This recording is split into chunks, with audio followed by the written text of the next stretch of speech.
नमस्कार, मैं हूं अतुल द्विवेदी और एक बार फिर हमेशा की तरह एक बड़ा अपडेट लेकर आपके सामने आया हूं। अपडेट भी ऐसा जिससे लाखों लोगों का भविष्य जुड़ा हुआ है। मध्य प्रदेश में ओबीसी आरक्षण का जो पेच फंसा हुआ है, उसका मामला अब सुप्रीम कोर्ट पहुंच चुका है।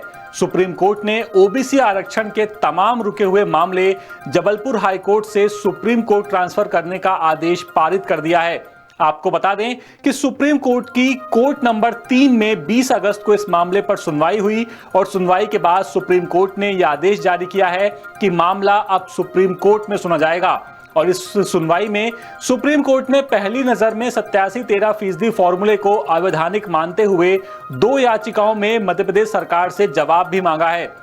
इसके पहले जबलपुर हाईकोर्ट ने भी बार बार यही कहा था कि ये मध्य प्रदेश में जो ओबीसी आरक्षण का पेच फंसा हुआ है, इस पर सुप्रीम कोर्ट ही कोई फैसला दे सकता है, क्योंकि मामला सुप्रीम कोर्ट के ही एक आदेश के चलते फंसा हुआ था। सुप्रीम कोर्ट की 9 जजों की संवैधानिक पीठ ने इंदिरा साहनी बनाम भारत संघ के मामले में ओबीसी को 27% आरक्षण देने का आदेश दिया था, लेकिन साथ ही ये कहा था कि आरक्षण की सीमा 50% को पार नहीं करनी चाहिए।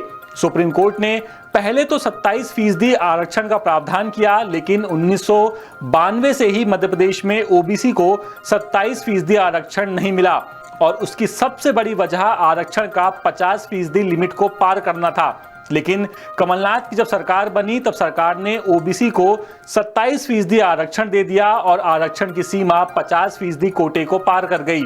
और इसके बाद जितनी भी वैकेंसी मध्य प्रदेश में निकली, सभी 27% ओबीसी आरक्षण के हिसाब से निकली और हाईकोर्ट में एक के बाद एक याचिकाएं लगती गई और रिजल्ट रुकते चले गए।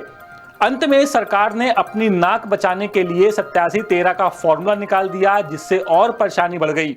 यानी अब इस बात को कुछ यूं समझिए कि सुप्रीम कोर्ट से भी इस मामले को जल्दी फैसला कर आने की उम्मीद आप कर रहे हैं तो शायद आप गलत हो सकते हैं, क्योंकि अगर सुप्रीम कोर्ट को ये मामला ही पूरा खत्म करना है तो पिछला जो आदेश आया था वो सुप्रीम कोर्ट की 9 जजों की संवैधानिक पीठ ने दिया था। यानी इस बार कम से कम 11 जजों की पीठ को यह फैसला देना होगा, तभी यह फैसला पलट पाएगा कि आरक्षण की सीमा 50% को पार कर सकती है। और सुप्रीम कोर्ट में अब इस मामले पर सुनवाई शुरू होगी। यानी जबलपुर हाई कोर्ट से जो 80 याचिकाएं सुप्रीम कोर्ट गई हैं, उनको सुप्रीम कोर्ट एक साथ सुनता है या अलग अलग सुनता है, यह भी देखना होगा।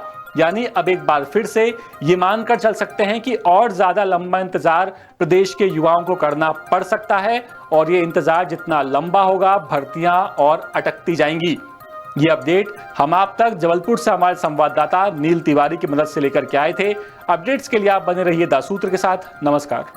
लेटेस्ट, इन्वेस्टिगेटिव और इन डेप्थ खबरें देखने के लिए ज्वाइन कीजिए द सूत्र का व्हाट्सएप चैनल, सब्सक्राइब कीजिए यूट्यूब चैनल, लाइक कीजिए फेसबुक पेज और पढ़ते रहिए वेबसाइट www.daसूत्र.com।